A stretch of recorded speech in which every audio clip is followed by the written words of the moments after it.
Met houtjes onder de lezen vlieg ik over de ijsbaan.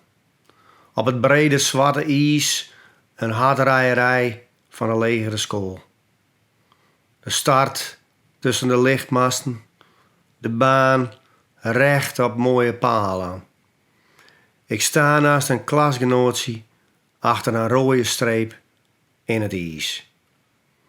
100 meter verder ook een rode streep. De finish. Klaar voor de start. Het schot en dan klauwen als een gek. Sprinten naar het eind van de baan op oude houtjes. Beter als de medaille, de hete poeier en de knakwurst met moster. Een jaar wat geleden reed ik rondjes. Ik was alleen op de ijsbaan, die overdaag.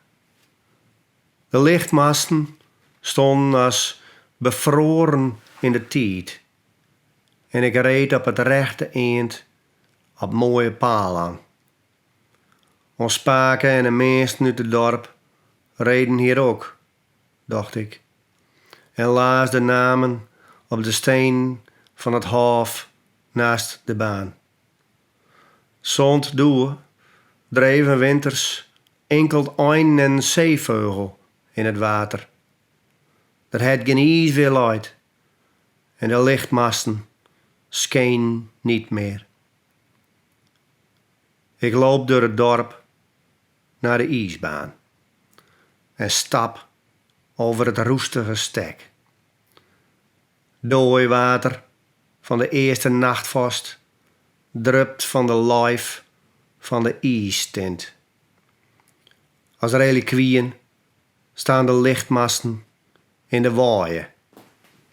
Eén hangt uit het lood. Een ander dondert het kassenhockey op de grond een eenwieler per stekpaal en middendeur de sherrycan en blokjes hout. De deurtjes trillen en de kalkmuur krast Popeye en de Kinks.